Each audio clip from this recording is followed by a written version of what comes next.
Yeah, I think the last time we talked was probably like a lot didn't happen, but it was probably like a couple weeks. What, like a month and a half? Sorry. Felt like I had to sneeze. Yeah, it was maybe like about a couple of weeks ago, maybe a month ago. Yeah, I see you got your own show now. Yeah, you gotta come on. I need you to come on. We need to talk to you because it's called Let's Talk About It. It comes on every other Thursday at 9 o'clock, where basically me and my co-host Sugar Accessories. She is like a fabulous curator for like occasional crowns. Like she custom makes crowns for people. So any occasion, the graduations that were popping off, she was doing it for them. She does it for kids too. So like really with like, birthdays and stuff. But she co-hosted with me, and basically we just get up there. We just talk a whole bunch of sugar, honey, iced tea about whatever's happening in that moment in time. And basically, just to get feedback from what's happening with the climate that's happening to get today, what the people are saying. I'm an artist and I always would love to put out my perspective or my opinion, but more so I want to hear what other people are doing. So we started this show. It's called Let's Talk About It, 9 o'clock on Thursdays. Follow me at The Real Anna Baby because it's live on my IG, and you guys can definitely, stay posted. What was the last show about?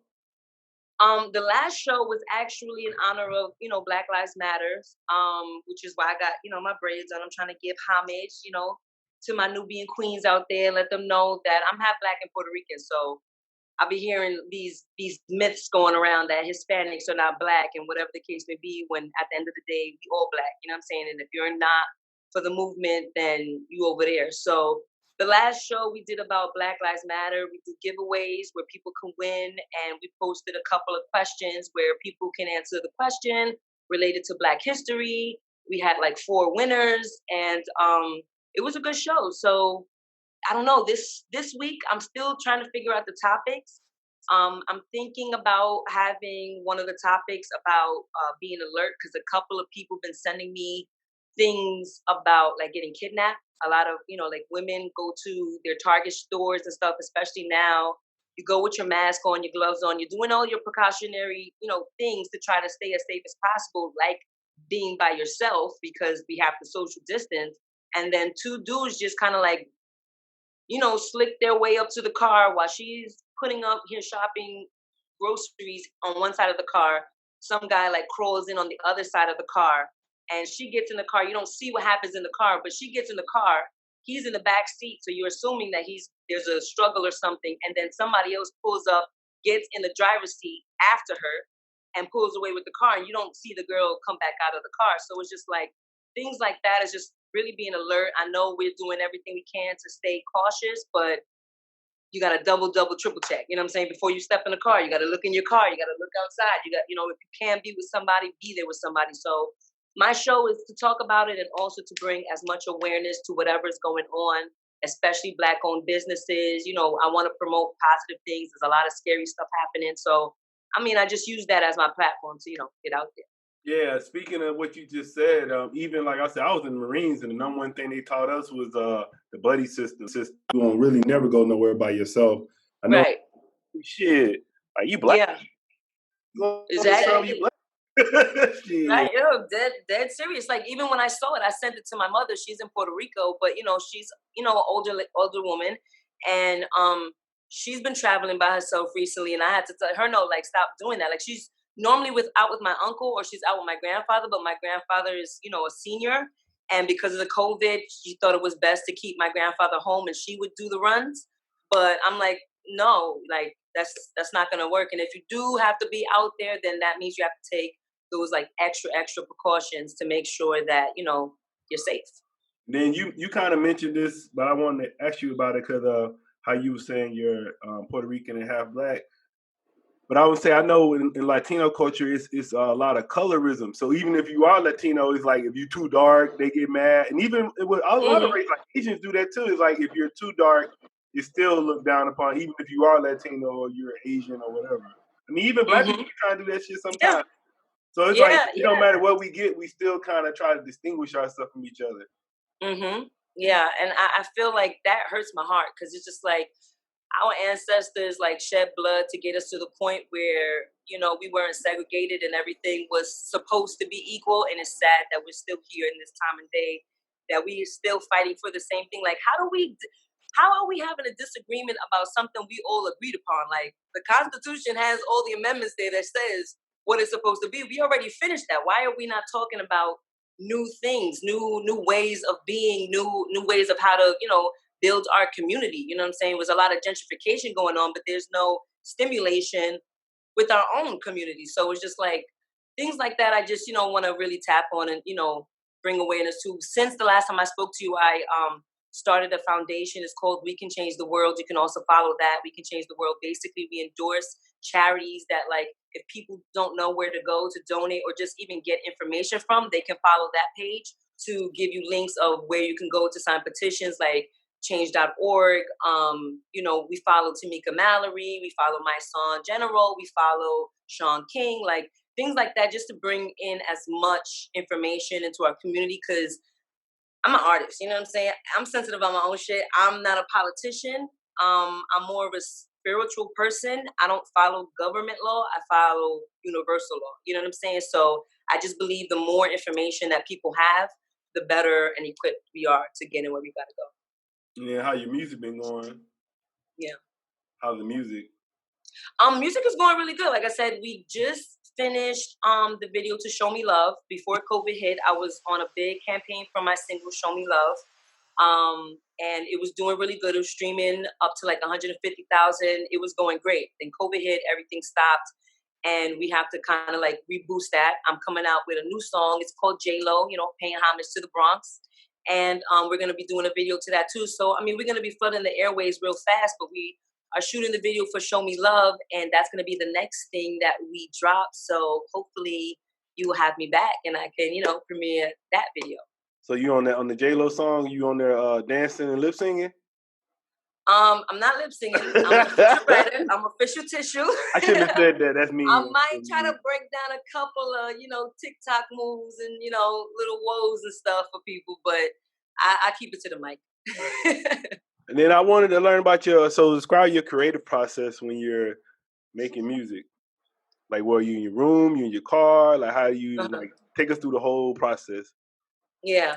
Well, usually I get a beat. I like to look on YouTube a lot. I think there's a lot of like unknown, producers out there too. So I like to usually go for the unknown, the weird stuff, the people that a lot of people shun away from, are like, oh no, that's too weird for me, or that's too, what is that? Like, I am attracted to that because I feel like as an artist, as a writer, I'm trying to develop my craft, and I feel like there's no such thing as a bad beat. You know what I'm saying? Like, you should be able to churn anything out or find some type of way to churn it out. So I get a beat, either, my management sends me a beat. Shout out to Megatron. They send me a beat.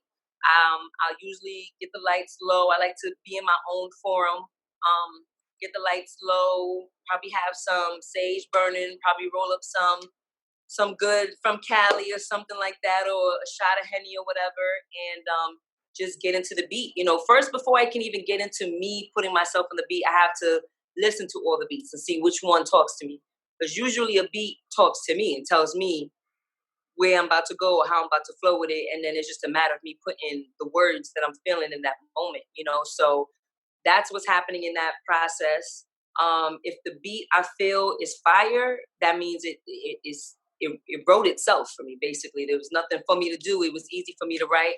Or if it's something that is challenging, then I may have to, come back to it, walk away, come back to it again, listen to it in my car. I may have to go to the studio, record what I'm hearing in my head, just to get that information out of my head, and then listen back to it to hear if I even like it, if I'm gelling to it. Is this something that, if I walk into another room, what I like to do a lot too is, if after I record, I'll play the song in one room and walk into another room, like go wash the dishes or something, and just, is this song picking me up? Is it catching me? Is it something that I'm going back to?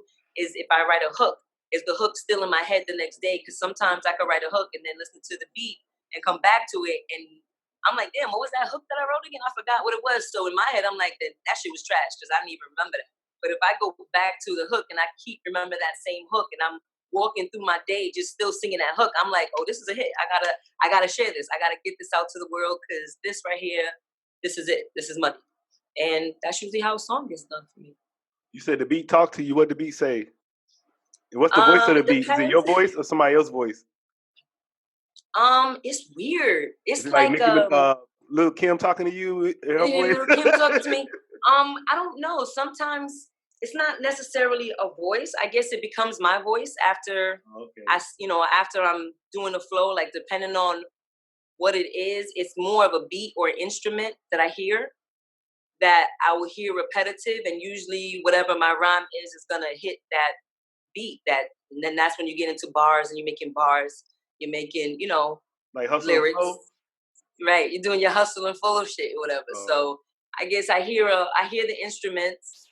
I see usually what the tempo is, and then in those instruments, I like to see how my voice is gonna be another instrument on the beat. So that's how I know it's a good marriage. If you have a beat that's fire, and then my voice kind of adds to that beat, we become a beat together. That's what makes a beautiful song to me. If it's a beat that's whack and I gotta figure out a way how to make this fire and edit it and Photoshop it, basically have my engineer dropping bombs just to make it sound hot and da-da-da. Not saying that it won't go. Anything could go, but these are just the behind the scene things that happen to make songs come to life. And then you saying Megatron? Are you talking about Calvin Johnson? I'm talking about Brandon Carter. Oh, okay. Because I was like, Shout out to Megatron? St. Louis. Okay. Shout out St. Louis in the building. We just did a song with T. Rel, who's coming out of St. Louis too. So he just did a song with Boosie. I'm really excited about that. I'm just trying to connect and branch out of my geography. You know what I'm saying? I've already gone internationally. I've had songs go number 1 in Belgium, France. I've had things get popping out here in the North. I kind of touched on the South as far as, Florida, Virginia, like in that area. But I haven't really been able to break out so much towards the Midwest, so I really want to be able to, I guess get more features and just see what's going on out there. Because I feel like every hood got their sound. And I think all sounds are beautiful. Like, let's see what we could do. Let's collab. What song did you have pop overseas? What? What song popped overseas? I had a song with Chris Brown called "Gotta Have It All." You can actually get it now on iTunes, if featuring Delia Chi, which it came out in Spain too, and it did really good over there in Spain. It's called "Gotta Have It All." It's like one of my favorite songs. That was one of the songs during the process of me writing. They made me go back in the studio like about 3-4 times to re-record my verse, rewrite my verse. Like I wasn't getting clearance until, Chris and his team was happy with the song. Are you gonna do another song with Jadakiss? I hope so. I hope so. I mean, I'm always open to remake heat. Why not? Well, that was what's up. All right, so I had a couple of questions for you, like a lightning round. Like a lightning round, okay. And then we'll get up out of here. All right. They just random questions. Texting or talking? Texting. Your favorite U.S. city? New York City. Your first celebrity crush?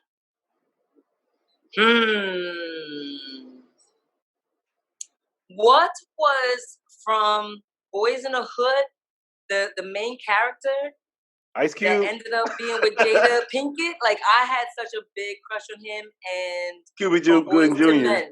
Cuba Gooding Jr. And from Boys to Men, I forgot his name. Winona? Wanye. Yeah, those were my first 2 crushes.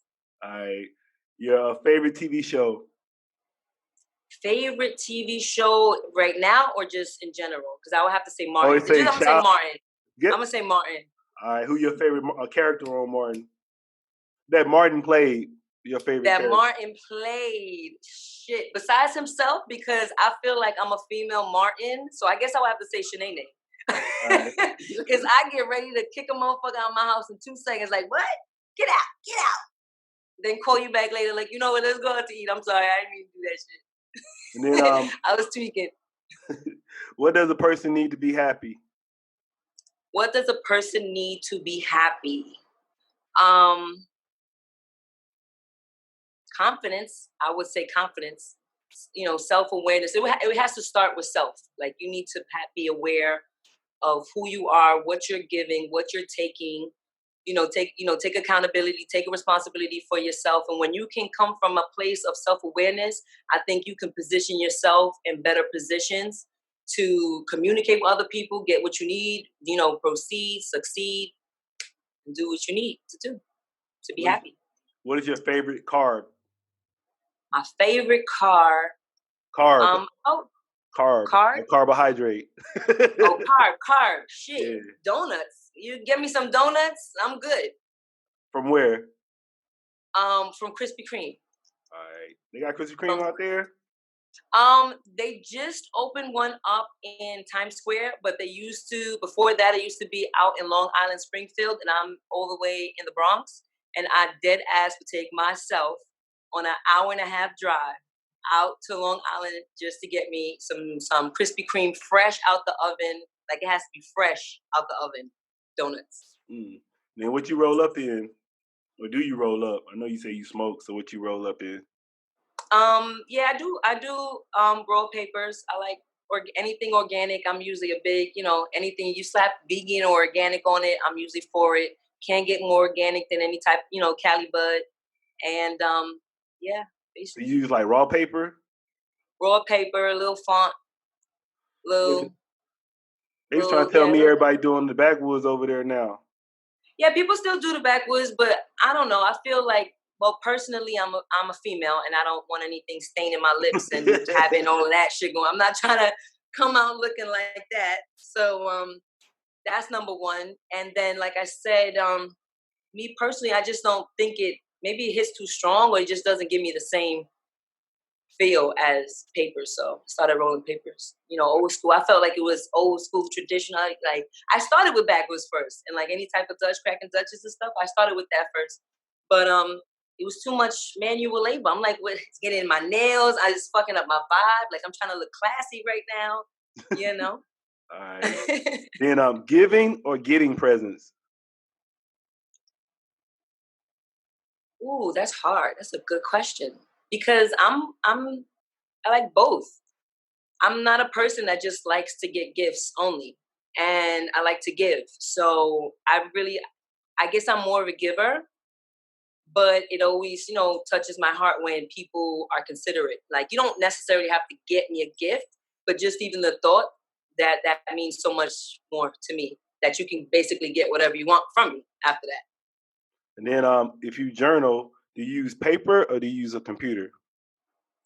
Paper. I have a little diary about this big, bought it right out the 99-cent store. And sometimes I like the old-fashioned paper to pen, like, get my thoughts out. Let me get my calligraphy and my handwriting one day, like, I don't know, if something was to ever happen, or later on in the future, I could look back at these diaries and see, paper that I wrote on. And then what's the most boring thing ever? Most important thing to what? No, the most boring thing ever. Most boring thing ever. Watching paint dry, I guess. But then again, that's not. See, I'm really an optimistic person. Sometimes people want to hurt me, and they be like, "Oh, because you're so happy all the time." Like, yeah, because one, you don't want to see me when I get angry. I'm like the female Hulk. So, and once I get to that point, I don't see nothing but green. Everything gotta go. So leave me in my happy state. And second of all, whatever you give me, I'm gonna look at it as a glass half full because of where I came from. My childhood and things like that I've gone through, that I'm sure a lot of people have their own story. It's just like, but when you come out of that and you are resilient and you survive and you thrive, like, I don't want to think about those hard times or what's boring to me or something like that. I can imagine somebody being locked up. My father was incarcerated, basically all my life. He just recently got out, and we're trying to mend our relationship as of recently. And he might like watching paint dry in his house. That might be boring to somebody else, but to somebody else who had their freedom taken away, that might be something that's like, I'm happy with that. I might be very well okay with watching paint drying in my new mansion. You understand what I'm saying? Because I'll be okay with that. So I don't really look at things as boring. I feel like life is a gift. If I didn't have to go to sleep, I would be using every second and every hour of the day to connect and, you know, do whatever I can to get ahead and overachieve. I'm an overachiever. I'll put that on my shirt. I don't have a problem saying that. So what is success to you? Making sure that my family is good, making sure there's a roof over my head, making sure clothes in my bag, food, you know, on the table, and the people that I care about are not without. That's success. All right, then. Well, thanks for talking to you again. Thank you so much for having me, yo. I really appreciate it. Yeah, I'll jump on your show whenever. Cool, definitely. I'm gonna have Shelly reach out to you so we could set up, you know, a time that's convenient for you, so you can come on. I'm gonna have my co-host gonna be there. She's probably gonna be putting you through a lightning round too, because we wanna make sure we know what PoPolitickin is talking about. So do I need to bring my co-host too? You might have to. Fuck it. Yeah, you already know. I'm cursing. Excuse my French. What's your social media again? So follow me at The Real Anna Baby with one N, The Real ANA Baby. And follow me, We Can Change the World. Definitely. What's up, everybody? This is Po from PoPolitickin.com. I'm into wholesale real estate. I did an online course and I thought it was pretty cool, so I want to share it with y'all. The name of the course is called the Varsity Class, and it's an online course that will teach you the tools to become a real estate investor. This course will show you everything you need to know about wholesaling properties and real estate that can potentially earn you $5,000, $10,000, $20,000 or more. So you can make a lot of money in this wholesale real estate. This is a good course to get you get your foot in the door. So you can change your life today. And the link is bit.ly/Po Homes. So bit.ly/Po Homes with an S. So thank you. Check it out. I'll holla. Thanks for listening to PoPolitickin. Like I said, this is self-help meets hip-hop.